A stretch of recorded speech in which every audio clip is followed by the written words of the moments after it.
Right. I'm not going to jail. All If the it's okay with evidence you is left guys, out. if it's okay with you guys, I want to start something off this podcast. Well, hi everybody, by the way. This is not sports related whatsoever. Today is a tough day. It is the birthday of a friend of ours, Dana Herschel, who unfortunately passed away last year. Um, so she was a martini of ingredients that you never really could understand, but you appreciate the shit out of. And I miss you. I love you. Is this stupid ass I wish you did not like warm Tito's, Data. I really wish you didn't like warm Tito's, but I'm gonna do one for you, you fucking asshole. And I miss the shit out of you. And I'm a better person for knowing you. Cheers. Cheers. Cheers, buddy. Well said. And now That shot looked way bigger on the camera. Yeah, that looked brutal. That's how you start your morning, man. Yeah. Now back to our regularly scheduled programming, I guess, right? Yeah, you guys, we're obviously today is going to be our Super Bowl preview. First, got a couple things we got to talk about. I don't know what you guys want to say about Zay Flowers, but basically right now, all we know for sure is that he's being investigated by the Baltimore County Police Department for potential domestic violence. We've heard some stuff. Baltimore fans, you've probably seen some stuff on Twitter. Rumors look ugly, but it's just that the rumors don't really know anything yet. Brooks, this is something that you probably know a little bit more about than we do. So if you want to talk about it a little bit. Yeah, my sources say, yeah, there's not shit here, guys. To be very honest with you, I think I told you guys in the group chat, there's literally nothing here. The girlfriend's not being cooperative with the investigation. There's no signs of injury, anything like that. There's no marks. I straight up asked, I was like, is there any evidence of injury or anything like that to some close friends in the police department? Apparently she has photographs of her injuries, but she is not willing to provide them. She was already hesitant to give up his name in the first place. She's not going to cooperate, even if this does. So with the name that's tied to this, Baltimore County will probably press charges on this, I'm sure. But it's going to go to court. She's not going to take the stand. There's going to be no charges. Nothing's going to happen. It's all going to be allegedly. So there's literally no evidence here. It's not going to go anywhere. There's nothing's going to get. Are these kind of things that probably take like years to hash out and then nothing happens, or is it no? No, we'll know within. I mean, really, it depends on if like they end up getting his girlfriend to cooperate, right, or getting more info from somebody on the brother. Honestly, the brother is the one who could be in worse shit. But yeah, it's going to depend on the girlfriend, really. But it could be done within 6-8 months, just depending on how long it takes them to get a court date, and how long they push it back and everything like that. Well, one way or another, the NFL is going to have to obviously take a little dive into this, and then you start looking at what in the heck does this mean, from a Ravens perspective, given the history with the Ray Rice situation. Now that obviously is done and gone, but still lingers over the organization. Yeah. Yeah, I mean, think there's.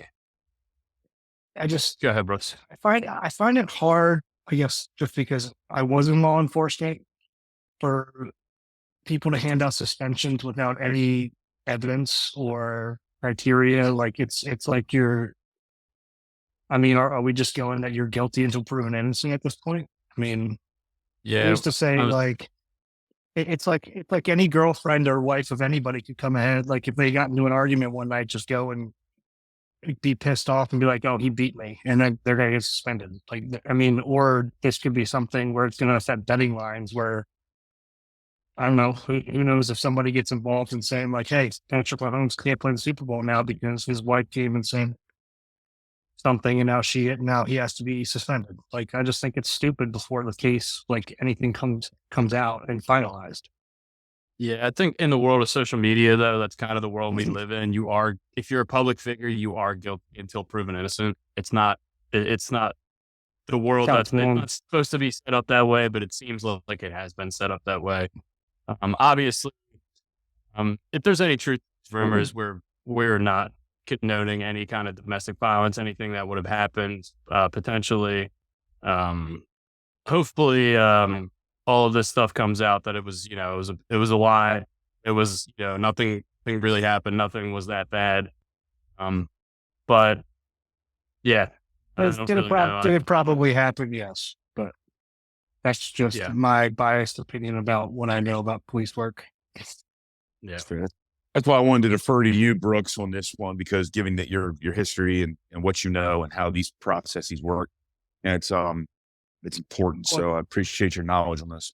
It's so far off too, right? Like she went to Boston, like they can't do anything but take the report and refer her down to Baltimore County where it happened. Millings Mills, which actually happened in my precinct on my post where I used to work. So if I was working that night, it would have been my case, but it's just, she's not willing to work with police. It's not going to go anywhere. It's going to drag out, and then there's going to be a ton of stories. So it's just going to drag his name through the mud for a while.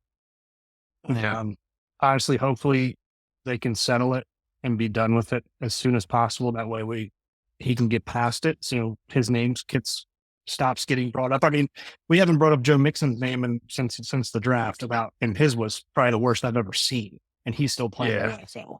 Yeah. There's some guys that probably shouldn't be playing. I don't think we really need to comment further until more information becomes publicly available. But just want to reiterate that if anything did happen and there's evidence against him, then he's a piece of shit. If he's not, we're hoping obviously, it's just smoke and there's no fire. But I think, we can move on to Super Bowl Sunday is tomorrow. Well, actually, I want to move on to a lighter topic. Real quick, also not sports related, not morbid either. Yesterday, I met a human being who is no longer a human being in my life. As you guys have begun to learn on this podcast, Brooks and Dustin and I are friends. We're all very similar. I watched a man yesterday eat pizza with a fork and knife. That means you're not human. You're not a real person. And then proceed to then change the toilet paper in my bathroom, and put it going underneath instead of over the top. I know that's a big no-no for Rodgers. You are dead to me. I mean, you're not allowed in my house. I changed my door code. It's over. It's over. I guess I need to change your Zoom name so people. I forgot to do that on this one, so people don't know you as Zoom user. That can't happen. For those of you who don't know, Brian had a mic getting delivered a couple weeks ago, and he just installed a new Ring camera. And I think if he ever sees this guy in that Ring camera, he's probably going to explode it or something. I don't know what's going to happen. Well, I'm going to beat the shit out of him with the fucking. Do we know? Does Dustin and I know who this person is? Can we? What's his name rhyme with? No.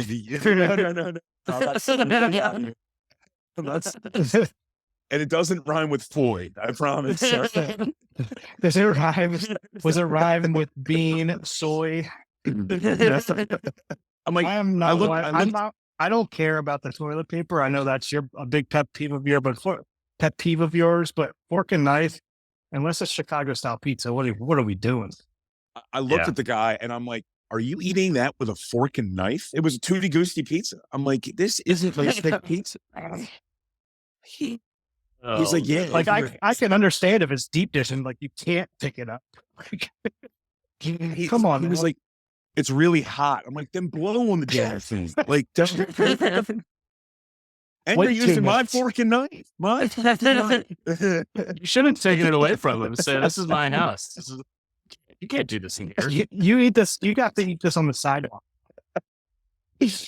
Anyway, now we Do we can get wanna- to real topic. Thanks, Let's go. You wanna- thanks, do you wanna- thanks for the little episode of Curb Your Enthusiasm in the middle of our podcast.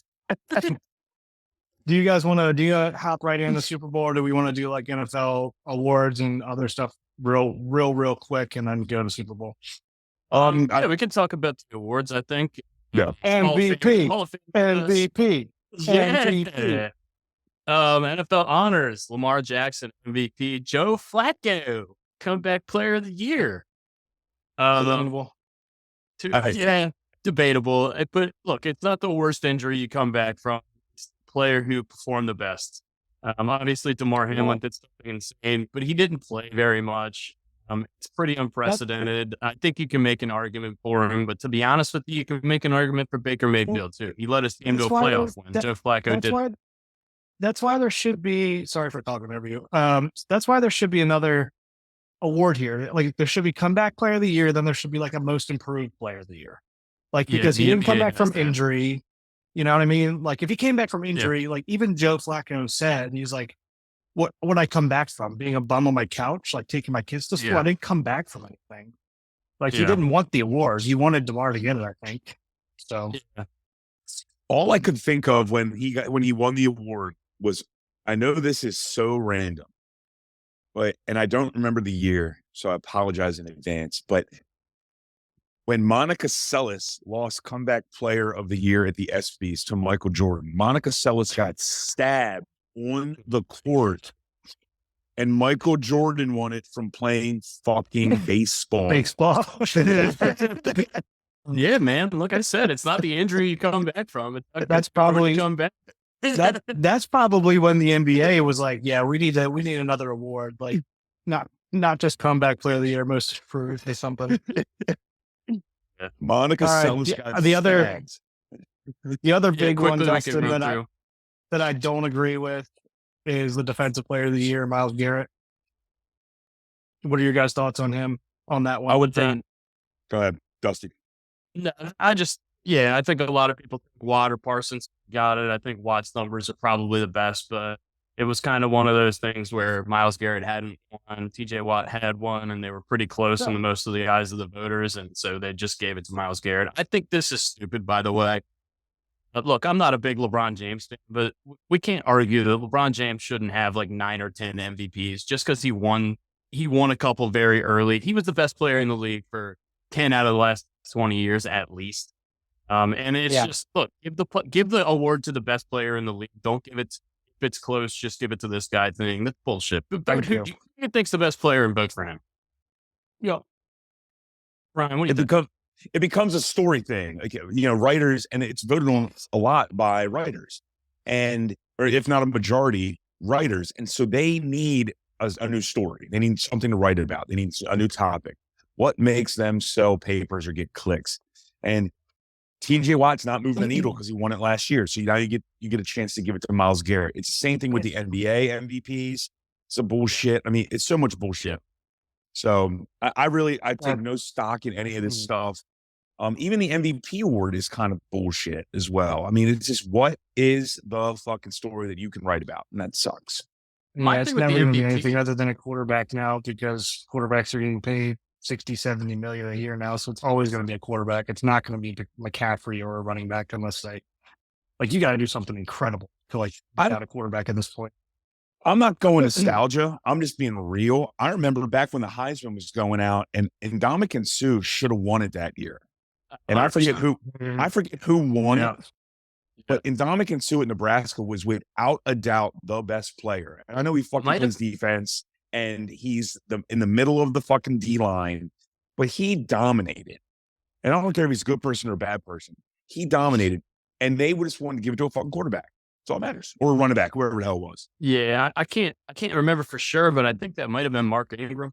That sounds about somewhere right. around then. Yeah, another thing I want to say about the MVP too, it's kind of like Lamar was like the between the fifth and 10th option all year, and then all of a sudden he had those 2 weeks in a row, and then he was just the MVP. He was like minus 10,000 on every site. Was Lamar great this year? Yes. Was he as good as he was in 2019? No. You're realistic about it. In 2019, he should get the biggest trophy they could make. This year, he should get like the little tiny baby like MVP trophy. You know what I mean? I dig that. I think he told me before the season that Dak was going to put like those numbers, and they were going to have a number 2 seed. I would have Dak's the MVP 100%. What is the NFL like more than blowing smoke up Jerry Jones's ass? But the only thing I don't like is that we don't take playoffs into consideration here. I think they should wait till after the season. Like they should take the playoffs into consideration, not just the regular season. Yes and no. It's just one of those things. Yeah, it's just the way they've done it forever. It's always been a regular season award. Yeah, but I mean that's not a good answer. You know what I mean? Like it's not like let's make some changes here. Like the most valuable player to your team right now, probably. I don't know. Who knows? If Lamar made it to the Super Bowl, then yeah, Lamar. But I mean, he lost in the championship round. So is he the most valuable player? I mean, who would have been your MVPs? Who would have been your MVPs? I mean, as of like if we looked at the playoffs, if we looked at everything, all encompassing, who would have been your MVP? Let's see what happens in the Super Bowl. But I mean, at this point, probably either Mahomes, Purdy, or McCaffrey. I would have taken Tyreek. I think Tyreek and McCaffrey were outrageous this year. Tyreek didn't even get offensive because they had to give it to McCaffrey. So you guys think Stefanski should have definitely won over D'Amico Ryans, or you guys think that was a little closer than I think D'Amico should have won it without a doubt. Yeah. I think it should have been more of a debate. I think Stefanski was third. I think it should have been a debate between Dan Campbell and D'Amico Ryans. Yeah. Yeah. Yeah, I think Dan Campbell definitely could have won. For sure. The Lions were great this year, and I don't think Stefanski was part of that in the debate. Well, I understand why Stefanski got it. I mean, he had probably 4 or 5 starting quarterbacks this year, still made the playoffs, won like 11 games. You know what I mean? That's stability. Yeah. But, when you have a veteran leader like Joe Flacco come in, all that's pretty easy. Yeah. I think all the other ones I don't have a problem with. So. I really think when you look at the Texans, I'm not talking about expectations because expectations are bullshit because once again, going back to the writers' conversation, but name 5 Texans. Before the season. I can. We know a lot of them. We know a lot of them now, but we didn't know who they were or how good they were before the season. They were 6-1 to even make the playoffs. Yeah. We didn't know what Tank Dell was going to be. Nico Collins was like, we probably thought was like a realistic 3 or 4 receiver. And now he's probably put himself in the conversation for a number 1. Yeah. But they won offensive and defensive rookie of the year. If you want to compare him to Dan Campbell, drafting right there. Not that you want to compare him to Dan Campbell, but if you were, D'Amico Ryans came in and Dan Campbell couldn't even turn the Lions around in 1 year. D'Amico Ryans came in and turned the Texans around in 1 damn year. He came in. Now, look, he got a great quarterback. They had a great pick because they got Laramie Tunsil too. Carolina's fucking stupid as shit. And so, Bryce Young, who is he's as frail as my fucking toothpick I'm about to eat in a minute. But, he came in and just turned it around. And you're doing it in Texas where you're always going to be overshadowed by the goddamn Cowboys. Always. Yeah. Shouldn't say God on the podcast. Sorry about that. Yeah, especially now when you're talking about Texas, man. Come on. All right. Other quick news, quick surprising news. Bill O'Brien backs out of the Ohio State job, takes the BC job. Chip Kelly leaves UCLA for the offensive coordinator job at Ohio State. All the other stuff we can probably do another day. Terps still suck. Can't shoot as still. Terps blow. All right. Terps are ugly. Chip Kelly wants out of college football so unbelievably bad. You Yeah, can we talked see about it. this.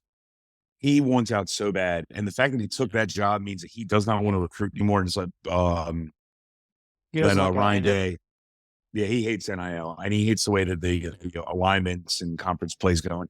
I think absolutely he's going to be an offense coordinator in the NFL next 2 seasons from now. I don't know if anybody wants him, but We'll find out. We'll see. Kingsbury got a job. I'm not surprised by that. You guys were all baffled, but I mean, like the guy the last year in the league was what 11-6 or 12-6 or whatever. Really Forget it. I forget if they were. Collapsed. I forget that. Yeah, but I mean that's when Kyler went down with his injury. But We can I don't talk know. about the Super Bowl. Let's do it. Go ahead, Dust. Far away. Yeah, okay. Betting preview. San Francisco is -2, 2.5 on some other sites, but as of as of this morning, Saturday morning, DraftKings FanDuel had this at 2. Over under is 47.5. That hasn't really moved. Both team totals are 23.5. So if you like either team to win, you might want to take their team total over as well. What do you guys think about this game? How do you see it going? How do you think Kansas City can win? How do you think San Francisco can win? What kind of game plan do you think they're going to go into this game with? Brooksy, roll with it. I'm still trying to figure out who I'm going to take here. I'm rooting for the Niners. I think everything's going the Chiefs' way with the way their defense is right now. I think that they need to literally stick to the plan that they did against Baltimore, right? I mean, we have one of the best offenses in the league and held us to 17 points. Keep doing what you're doing. I think they have enough firepower, and with some guys, well, not some guys, but a guy or two hurt on San Francisco, and I wasn't terribly impressed with San Francisco's defense against us. So, I mean, I think the door is open for Kansas City to repeat here. And I saw them dink and dunk us to death, and I think they can do it against them pretty easily. I believe this is a major dink and dunk game. I think this is a running game, but follow me on this one. I think they're going to use the passing game as a running game, and I think both teams will do this. A lot of passes in the flat, which basically is a glorified handoff, just 8 yards away from each other. I think that's why, like, when I start talking about prop bets, I love the Patrick Mahomes over on completions. A lot of running because they want to get people in space, get the ball to your fucking players, and then let them go. Yeah. I'm taking the Chiefs all day. Yeah. So it's hard for me because I think the Niners have a better roster completely. But in the playoffs, what matters is coach and quarterback. And I think that Kansas City's coach and quarterback is 100% above San Francisco's coach and quarterback. I'm scared of McCaffrey if I bet the Chiefs here. But I think the Chiefs have more ways to win. I think if it's a high-scoring game, I think the Chiefs can win that. If it's a low-scoring game, I think the Chiefs can win that. I don't think the Niners can win a low-scoring game. I don't think their defensive secondary is good enough to keep Patrick Mahomes in check. So if it's a low-scoring game, if it's a 17-10 kind of game, I think the Chiefs 100% win. If it's a kind of a shootout, I think the Niners have a slight advantage. But this Chiefs secondary is head and shoulders above the Niners secondary that you're seeing right now. And I don't know. It's flip-flopped on this game like Brooks a bunch of times. I want to take the Niners so bad because I'm really disappointed with Travis Kelce's just complete downturn against Justin Tucker. But yeah, I think it's crazy to bet against Mahomes, and I did it. I've done it a couple times, and it never really works out for me. It's like betting against Tim Tebow. Like all of a sudden, like God and it's like thunder. Bringing up God again. All of a sudden, like thunder and lightning starts hitting your house. Yeah. You guys think Kelsey's going to dominate? No. Nope. I think Rashid Rice and I think Pacheco. I like Andy Reid versus Kyle Shanahan, and I think Andy Reid. This is kind of like I mean, he doesn't need anything obviously anymore for his resume, but if he wins this one, we're starting to talk about Andy Reid in the top handful of coaches probably ever. If you're not already having that conversation, Shanahan, this is his Steve Young, the monkey off your back kind of game. I don't know if anybody wants to win a game more than Kyle Shanahan wants to win this game after that collapse in Atlanta and what's happened with the Niners the last couple of years. Brian, you look here to talk. I'm glad you brought that up because does anyone remember the fucking coach of the Falcons during that 28-3 collapse? Dan Quinn. But no one. But we're nerds. Most people think it was fucking Kyle Shanahan because he shit himself during that game. Run the motherfucking football, kick field goal, he win the fucking Super Bowl. And Matt Ryan, I think, is going to go to his grave with 28-3 on his fucking headstone. And it's because of Kyle Shanahan. And people forget that. And I think that lives with Shanahan still to this day. Yep. I think I'm very much right now in the camp of like, prove it to me. And I'm betting on the Chiefs until as much as I'm rooting for the Niners, but I think they're just going to prove it to me. And I'm not going to bet against the Chiefs. Like, they need to prove to me that they're going to lose, really, at this point, too. So, and I think San Francisco's got Muafalanu or whatever that guy's name is out for this one. Hufanga, yeah, I always mess up his name. Kansas City's also missing Joe Tooney, their guard, who's an all-pro or was a Pro Bowler or something like that. Absolutely all-pro. They also lost Charles Amena, who had a strip sack against Lamar 2 weeks ago to a torn ACL. He's out.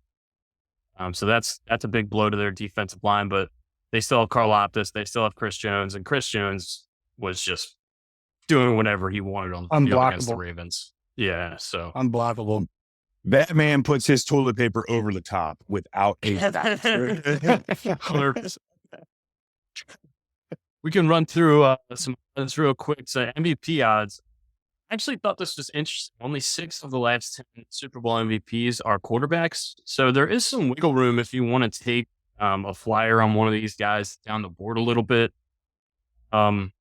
Like Debo's 20-1. Is there a world where he has like 75 receiving yards, 50 rushing yards, 2 touchdowns, and he can win at 21? For sure. I think. I mean, I'm not 100% confident in Purdy. If the Niners win, I'm not 100% confident in Purdy. I like, McCaffrey or Debo.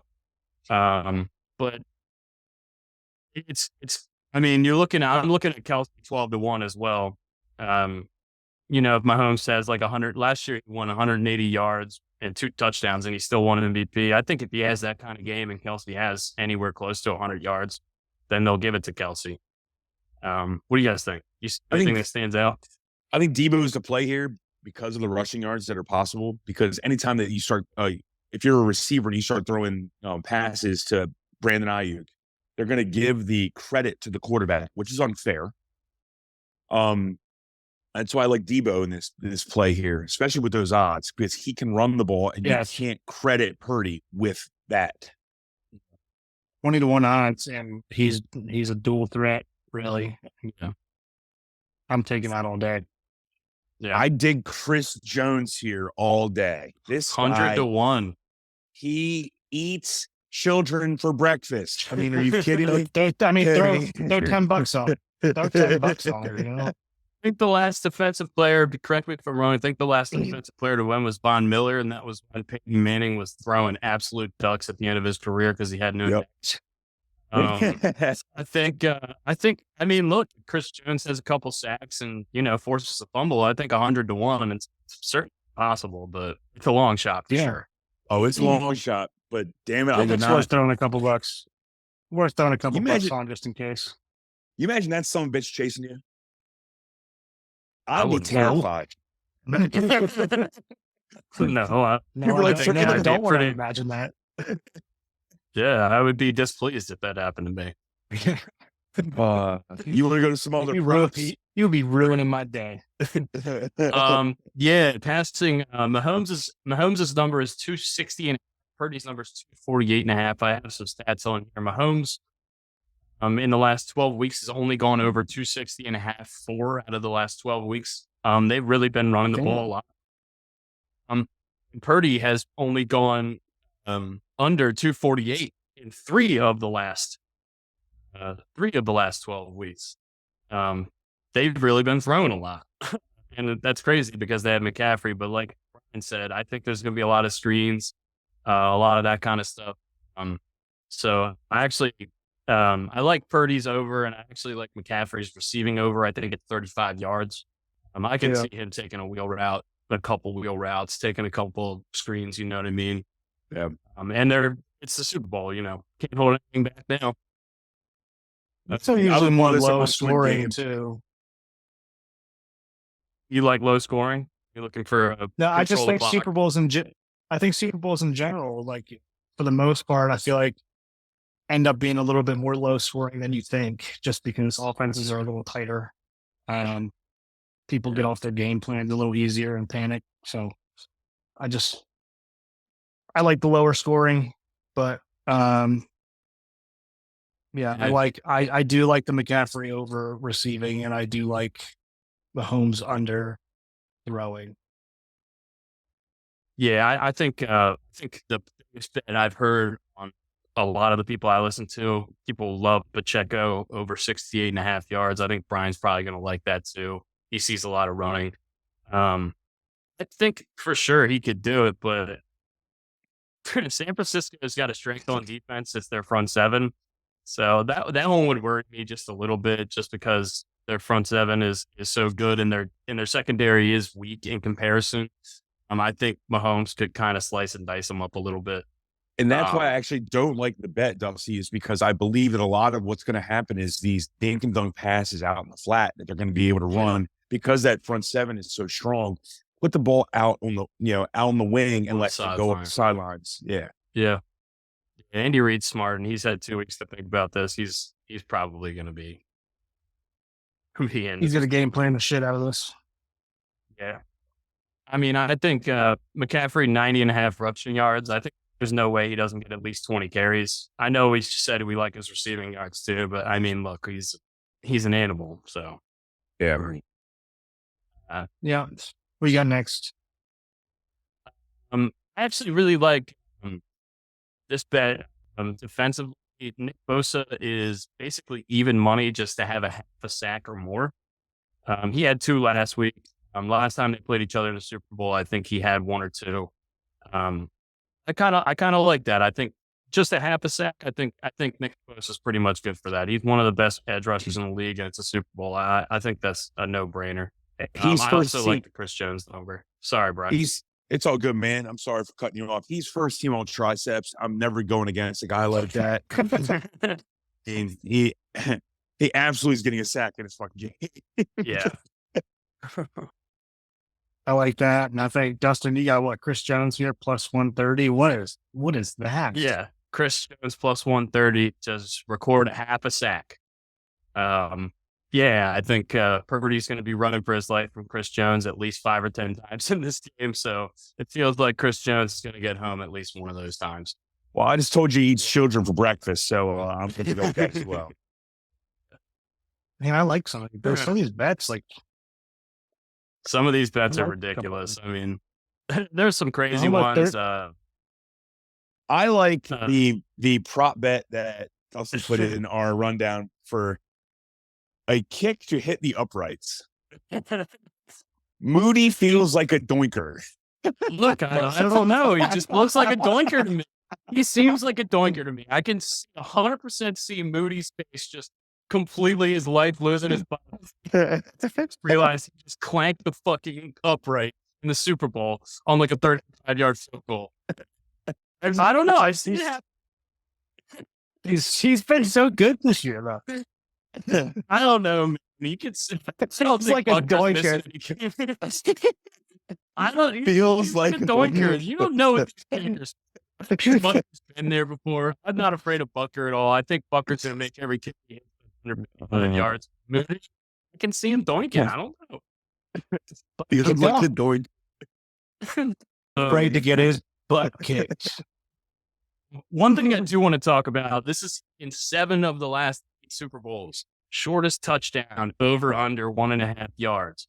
The under has hit in 7 out of 8 Super Bowls. Somebody will run it in from the 1. There will be a pass interference in the end zone that puts the ball in the one. There will be a holding in the end zone that puts the ball in the one, and Pacheco or McCaffrey will stuff it in. Minus 140. I can't believe it's minus 250. I'm 100% betting this. I think that's. What's the one Super Bowl where they didn't give the fucking ball to Marshawn Lynch? Oh they threw it. I'm still mad about that. I think Marshawn's probably mad about that too. We might talk about Marshawn a little bit. He's eligible to be in the Hall of Fame next year. He could have been a 2-time Super Bowl champion and the hero of the Super Bowl. He would have been a first ballot Hall of Famer. I'm just here so I don't get fined. Marshawn stuff, like the stuff that he's doing on TV now. He cracks me up, man. I love Marshawn. He's a national treasure. He really is. He's a treasure, man. You guys have some individual props that you like, that you pulled or anything? I'm looking at Marquez Valdez Scantling 25-1 to have the most receiving yards. Do I think it's likely? No. Do I think Marquez Valdez Scantling can catch a 75-yard ball, have 90 yards, and nobody gets up to that? Yeah, for sure. 25-1. I'd put $10 on it. Yeah, I don't agree with you there. I mean, yes, catches, of course, Yeah. Of course, he can. I like two Patrick Mahomes ones. Over under completions 25.5. I like the over on that based on what I've been saying. Just balls in the flat, screen passes, yada yada. And then I like the Patrick Mahomes over 260.5 based on that same concept or that same methodology that I had there. Those are my two props I like. I do like your Chris Jones one, and I like that you also put it feels like stealing money. Yeah. Yeah, I love that one right now. What was the other one you put that I was? Let me see if I can find it.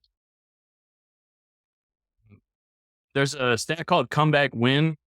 And this is at any point in the game. You could go down 3-0 and that would be considered a comeback win if you win the game. Mm-hmm. The Niners are plus 185. The Chiefs are plus 210. So if you think if you like the Niners or the Chiefs, you think the other team can get out to a hot start. I think I think if you like the Chiefs, I like that. I think Mahomes coming from behind in the fourth quarter seems like it might happen. But you're gambling a little bit there. Yeah, I'm all on board with the Chris Jones. I also think there is a Debo. There's a couple here. I don't see any Kittle stuff for you. I see a couple Kittle ones here. There's a Kittle under 3.5 catches. Here's the parlay. It's a parlay. It's Devo over 25 rushing yards, I should say, not rushes. Kittle under 3.5 catches, and Kittle over 49.5 yards. And that's plus 409. Plus 409 is a juicy number. Yeah, I mean, it's tough with this San Francisco offense. It feels like anybody can kind of take over the game. It's just kind of, we're going to see how much they spread the ball around. But yeah, I mean, it's a little bit of a crapshoot between Debo, Kittle, and Ayuk. I feel like any of them can go. Really. Yeah. And I feel like Kittle's just been catching long passes. He's not catching a ton of passes, but he's catching big plays. Definitely two of the best tight ends in the league in this game. If you're the Chiefs, where do you actually try to stop? Like, do you try to stop Kittle? Do you try to stop Ayuk? Do you try to stop CMC? That's the problem. That's the problem with the 49ers. And that's why I'm so, and that's why I think we ball up and kind of head flip flopping probably, but I'm just going to put my money on Mahomes and Andy Reid and make Shanahan prove it. But yeah, I mean, what do you do, right? I figure you got to stop McCaffrey, no doubt. You got to put an emphasis on that. Yeah. I think there's make somebody else beat you. Yeah, their secondary is really good. So yeah, they're going to have to use those front seven guys to try to contain McCaffrey. You can't stop him, obviously, but try to keep him in check a little bit, and then let the corners kind of do their thing, which is a scary proposition when there's so many playmakers on the field. Watch Kyle Juszczyk go off for 110 yards. That would be awesome. Kyle Juszczyk is made Because- 8 straight Pro Bowls. Because I mean, he looked like a wide receiver last week, keeping his feet in bounds on some of those catches. I think there are only He's the two only one that fullbacks plays in the that league. position. Yeah. One thing I'm looking at real quick, Brock Purdy is minus 140 to throw a pick. Even money to not throw. I think Brock Purdy is probably going to throw a pick in this game. So Yeah, I kind of safe like bet. that over. Could probably throw that if you like the Chiefs. Maybe throw that into a little parlay. Give yourself a little better odds. And by the way, for all of you Yeah, guys watching, 1-800-GAMBLER, please call if you have any problems. Jesus. Yeah, I think for the Chiefs to win this game, I think they need to at least get a pick or some kind of a turnover. And so, I mean, I don't think that's a bad bet. I think, and the opposite way, I think for San Francisco to win this game, Purdy needs to protect the ball. So, Yeah. or whichever way you're leaning or betting, that wouldn't be a bad parlay. So we're all, you guys are both Chiefs. I'm still kind of flip flopping. I really want to take the Niners, but it just feels stupid not to take the Chiefs. So we're all going to be in agreement here, I think, on our picks, which we did our first week of our podcast. I don't know how well it worked out. I can't really remember. Yeah, we need to go back and research how those results came back. Yeah, we really do. We should keep a little tally of how our bets are going. He's giving out good picks. Before we get off of the Super Bowl, I think we have a pie to the face bet that we need to make. Yeah, this week. That's right. Yep. So the way this works, everybody, is whoever is furthest away from the actual jersey number has to get either pied in the face by somebody or pie themselves on the podcast next week. And that pie needs to have filling, by the way. I'm going to throw that out there right away. I need blueberry, crust. cherry. Yeah. No shaving cream either. No. Yeah. Take this out of the cartoon grandmother's windowsill and pie yourself right in the face with it. So the rules are we will pick a jersey number. Whoever scores the first touchdown of the game, whoever is furthest away from that number has to get pied in the face on the podcast next week. So, Brooks, you get the honors, I think, of picking the first jersey number. I'll keep tally of this. 71. 71. Dusty? 23. 23. I'm going 12. 12. So you get Ayuk and Pacheco. Giddy up. Isn't it? It's anything that's 50 or above. Yep. This is going to be great. Yeah, if you Wait, so it's closest to the end zone of the guy who scored or the guy who's going to score. No, so whoever scores the touchdown. So let's say it is jersey number I fucked 8. up. I was doing closest to it. Never mind. Yeah. I was trying to do offensive line. You've got 50. Yep. Yeah, maybe you're right. Yeah. So Let me it doesn't read matter. There's everything. So you it's, guys- it's booked. It's booked. You got the tight ends. Brooks, I actually think you have the advantage. You got It might be. Yeah, I got the wide receivers. You're right. I got the wide receivers. So I'll take. you got the O lineman too. It's 40-1 for an O lineman to score a touchdown. So Brooks has got that bet covered. All right. So we got that. So you got to pie yourself in the face, or someone's got to. I want to see Caitlin pie you in the face. I'm going to have either Kirsten or Kelsey pie me in the face. I'm not going to have anybody pie me in because McCaffrey's going to score the first touchdown. So. 2024 Hall of Fame class is announced. You guys want to talk about this? Talk about these players at all? Or are you pretty good on this? I think it's good for a couple of these guys. I think it's a crying shame that Antonio Gates isn't a first ballot Hall of Famer. He will obviously get in eventually, but There's he's just too many a tight end people. of all time. He's a top 5 We're tight no end weird of all time. Sorry. Go ahead. You're okay. I love Devin Hester. I've actually been vocal about how I think Devin Hester should be in the Hall of Fame. If you're the greatest player ever at your position, you should be in the Hall of Fame. Like next year, Vinatieri should be first ballot Hall of Famer. He's the best kicker of all time until Justin Tucker is available. Yeah, Seven Hester's the best kick returner of all time. He should probably be in the Hall of Fame. You want to tell a story of football, you can't tell it without the best returner of all time. But I don't want to take anything away from him, but Antonio Gates, top 5 tight end, bona fide stud. It's ridiculous that he's not in the Hall of Fame first ballot. But like we said, he'll get in next year. Do you believe that the reason that he didn't get in on the first ballot is because he got popped for PEDs? Might be. It might just be like, yeah, the football guy's just saying, hey, you're going to sit this one out and you'll get in eventually. But I don't think even a lot of people really remember that or care at this point. What I do just you guys think I think we're in a weird spot right now where we're kind of in a log jam of so many great players.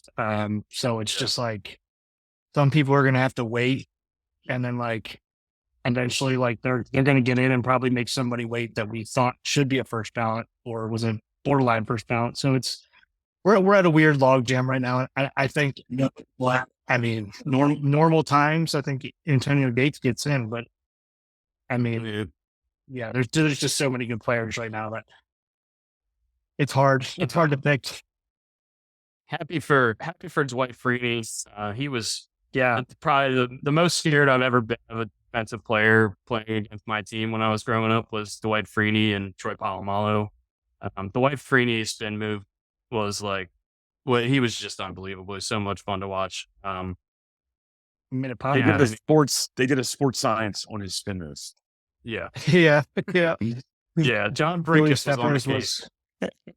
Julius Peppers was just a stud, absolute stud. Yes, complete stud. Andre Johnson, Patrick Willis. Hey, can you imagine Julius Peppers coming down the lane in North Carolina in basketball and trying to dunk on you? That is terrifying because he played basketball in North Carolina. Yeah. Antonio Gates played basketball at Kent State. Yeah, that's a good point. The guy I really single game without hearing that. The guy I really thought who should have got in is Jared Allen. Jared Allen was a stud. I mean, he was a flat out stud. He produced for the Chiefs and the Vikings. Yeah, and he will get in 100%. Torrey Holt, Reggie Wayne, they're Hall of Famers. Rodney Harrison's probably a Hall of Famer. I mean, I don't think Fragile Fred needs to get in. I don't think Darren Woodson needs to get in. They're great players, but they're all very good guys, realistically. And and here's the kicker for me is why the fuck, this is the process. Why is there only 7 people that are allowed to get in every year? Like, why not let 10 people in? And not because the speeches take too long. They cut them down. Shit now. Yeah, it should be. Well, and they've like started doing merit. Yeah. They started doing like the, which I'm glad, like bring some of the old guys back who did make the Hall of Fame or couldn't make it in like the senior committee kind of thing. Yeah, the last series, so I'm glad they're not like taking away from like Patrick Willis or whoever who they would give them. They wouldn't get in to let one of these old guys, and I'm glad they're separating that too. I think that's a good decision. Yeah. You guys think Eli gets in first ballot? No. Do you think he gets in eventually? Yes. Yeah. I tend to agree with exactly that. And that's where I want to go. Go ahead. Yeah, the only first ballot guy next year to me, he looks like Luke Kuechly. Yeah, I think he's 100% a lock. I think Vinatieri is going to get pushed back. I think he'll get in eventually. Yonda and Lynch, I can see getting in eventually. Manning, I think, will definitely get in. It's funny. The guys are going to be on the. It's funny you bring up Eli Manning. First ballot. Who knows who Marshawn Yonda is outside of Baltimore? Yeah, but every offensive lineman has looked at him that said like, this is the guy. This is the best to ever do it until, I mean, Aaron Donald. Besides Joe Thomas. Joe Thomas got in first ballot, right? So yeah. Well, he never missed a snap. Yeah. Aaron Donald said that Marshawn Yonda was the best offensive lineman he ever went against.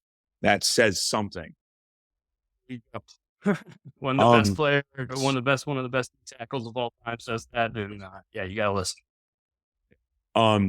But it's funny you bring up. I got a trivia question for the week. Hell yeah. And you guys can soak on this for a minute. Who is the only 2-time winning Super Bowl quarterback not to be in the Hall of Fame?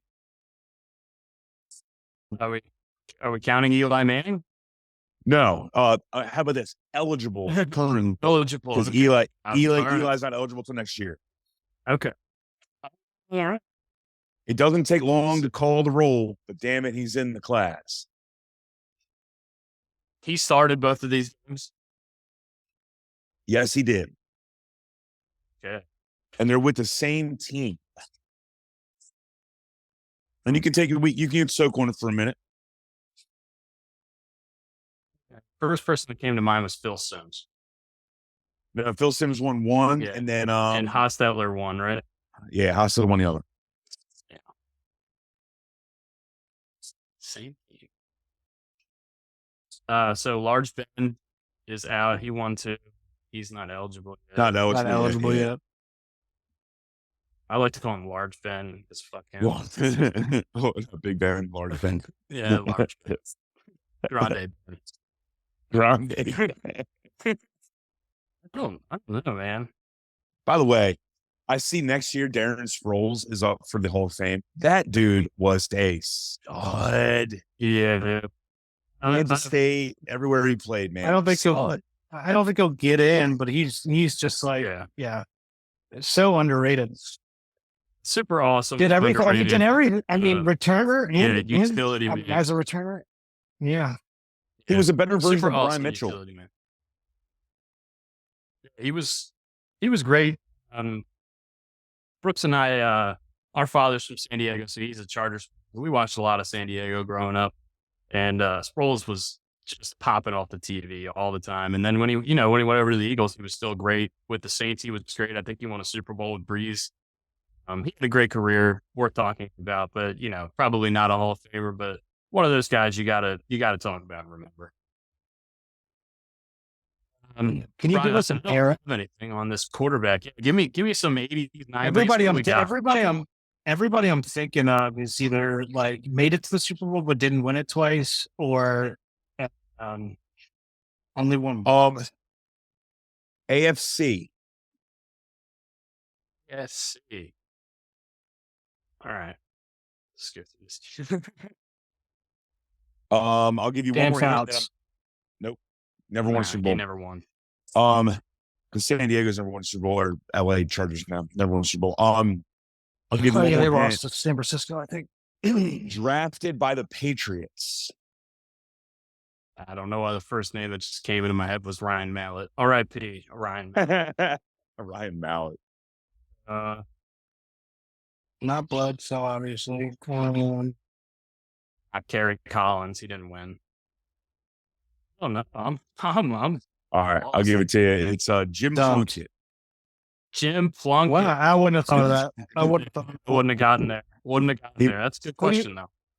He won 2 with the Raiders. He won 2 with the Raiders. He was drafted by the Patriots. I think he might have been the first overall pick. He went to Stanford.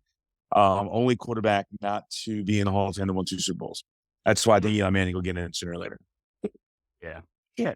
That's a good trivia question. Also, Eli's last name was Manning, so he'll get in because of that. Yeah. Well, he doesn't. I mean, he deserves it. He was, he Yeah. was never the best quarterback in the league, but he won 2 Super Bowls. He's no Phil Rivers. No. Not Phil Rivers. He's hip Phil there. Phil Rivers. All right, boys. I got to roll. I got staff staring at me in the roll as well. face, making fun. I hear Banks crying in the background. So I'll talk to you guys later. Everyone have a good All right. Super Bowl. Enjoy yourself. See you guys. Love you guys. Have a good weekend. Enjoy it. See you, boys. Cheers, y'all.